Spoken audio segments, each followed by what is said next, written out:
ಜಮೂರು ಕೇಳಿದೆಯಲ್ಲ ನನ್ನ ಮಗ ಆಡುವಂತ ಮಾತಲ್ಲ. ನೀವು ಹೋಗೋದು ಬೇಡ, ನಾನೇ ಹೋಗ್ತೀನಿ ನೋಗಾಡ್ತಾ ಇದ್ದೇನೆ. ಹಾಗಾಗಿ ಅವನನ್ನು ನಿನ್ನ ಜೊತೆಲಿ ಕಳುವಿ ಕೊಡ್ತಾ ಇದ್ದೇನೆ. ಮಗನ ಹೊಣೆಗಾರಿಕೆ ನಿನ್ನ. ಹೌದಾ? ನೀವು ನನ್ನ ಕೆಲಸ ಉಂಟು, ಈಗ ಬರುವುದಿಲ್ಲ ಅಂತಲ್ಲ. ಹೋಗಿ ಅವನಿಗೆ ನ್ಯಾಯವನ್ನು ಕೊಡಿಸು. ಬರುವುದು ತಡ ಆಯ್ತು ಅಂತಾದ್ರೆ ನಾನೇ ಅಲ್ಲಿವರೆಗಾಗಿ ಬರ್ತೇನೆ. ಹೋಗಿ ಬನ್ನಿ. ದಾರಿ ನೀನು ನೋಡ್ಲಿಲ್ಲ, ಗೊತ್ತಿಲ್ಲ. ನಾವು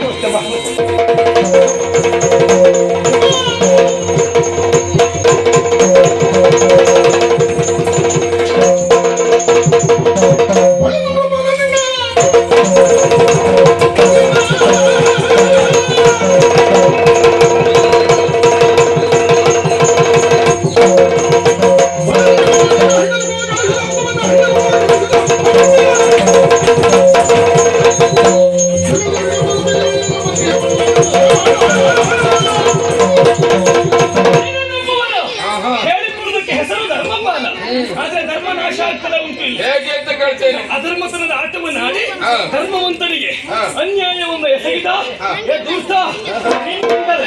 ನಮ್ಮ ಚಮ್ಮೂರವರಿಗೆ ಅವಮಾನ ಆಗಿದೆ. ನ್ಯಾಯಪಡಿಸುವುದಕ್ಕಾಗಿ ಬಂದಿದ್ದೇನೆ.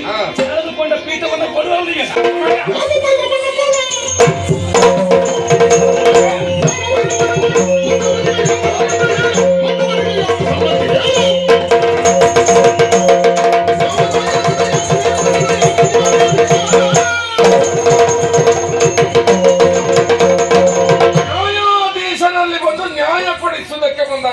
ಸೇನಾಧಿಪತಿ ಪೀಠ ಸೆಳೆದುಕೊಂಡೆಲ್ಲ. ಓ ಈ ಪರದೇಶಿ ಕೊಡು ಅವ್ರ ಮುಖ ನೋಡು. ನೀನು ಅವ ಒಳ್ಳೆವ ಅಂತ ನೀನ್ ಹೇಳ್ತಾ ಇದೀಯ. ಮುಖ ನೋಡಿದ್ರೆ ಗೊತ್ತಾಗ್ಬೇಕು. ಮುಖ ನೋಡಿದ್ರೆ ಗೊತ್ತಾಗ್ಬೇಕು ಎಂತವ ಅಂತ. ಸಾಮಾನ್ಯದವನಲ್ಲ ಒಬ್ಬ ಪರಮ ನೀಚ. ನಾನೇ ಹೇಳ್ತಾ ಇದ್ದೇನೆ.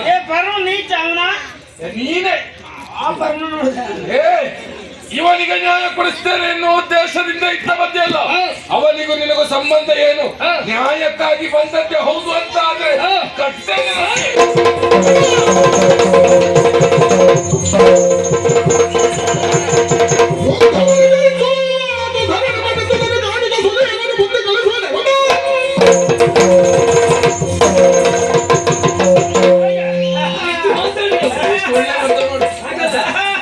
ಧರ್ಮವಂತರಿಗೆ ಅನ್ಯಾಯ ಆದ್ರೆ ಕೊನೆಗೆ ಅನ್ಯಾಯ ಮಾಡಿದವರಿಗೆ ಇದೇ ಶಿಕ್ಷೆ.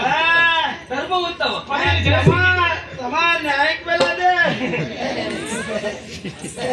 ನೀನು ಒಂದೊಂದು ಊರಿನ ಭಾಷೆ ಎಲ್ಲ ಮಾತಾಡಬೇಡ. ಸಾಕು ತಿರುಗಾಟ ಗೊತ್ತಲ್ಲ. ಹಾಗಾಗಿ ಇದೆಲ್ಲ ವರ್ಷ ಬರೋದಿಲ್ಲ ಆಗಿತ್ತು ನಾವು. ಈಗ ಊರು ತಿರುಗಿ ಬಂತ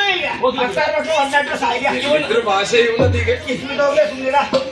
ಇವನನ್ನ ಸರಕಿ ಅವ ಹಾಗೆ ಇರ್ಲಿಯೋ. ಇದು ಸಮಯ ಹಾಳು ಮಾಡಬೇಡ. ಈಗ ಇವನನ್ನ ಸರಕಟ್ಟಿದ ಹಾಗಾಯ್ತು. ನಿನಗೆ ಅವಮಾನ ಆಗುವ ನೀವು ಒಬ್ಬನೇ ಕಾರಣಕರ್ತ ಅಲ್ಲ, ಇಬ್ಬರಿದ್ದಾರೆ. ಮತ್ತೆ ಹಿಂದಿರಲ್ಲ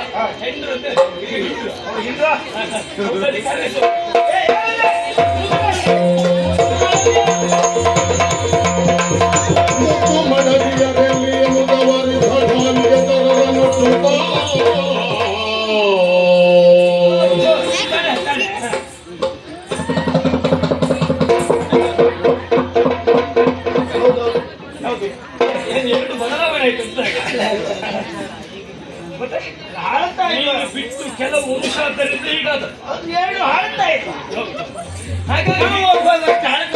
ಹಾಗಾಗಿ ಹೌದು.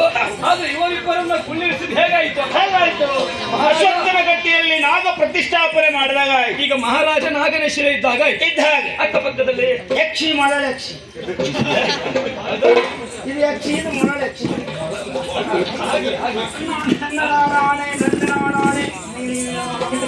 ಆಗ್ಲಿ ಇನ್ನಷ್ಟು ಅವಮಾನ ಆಗಬೇಕು ಗೊತ್ತಾದ್ರೆ ನಾವು ಅವಮಾನ ಆಗುವ ಹಾಗೆ ಹೌದಲ್ವಾ?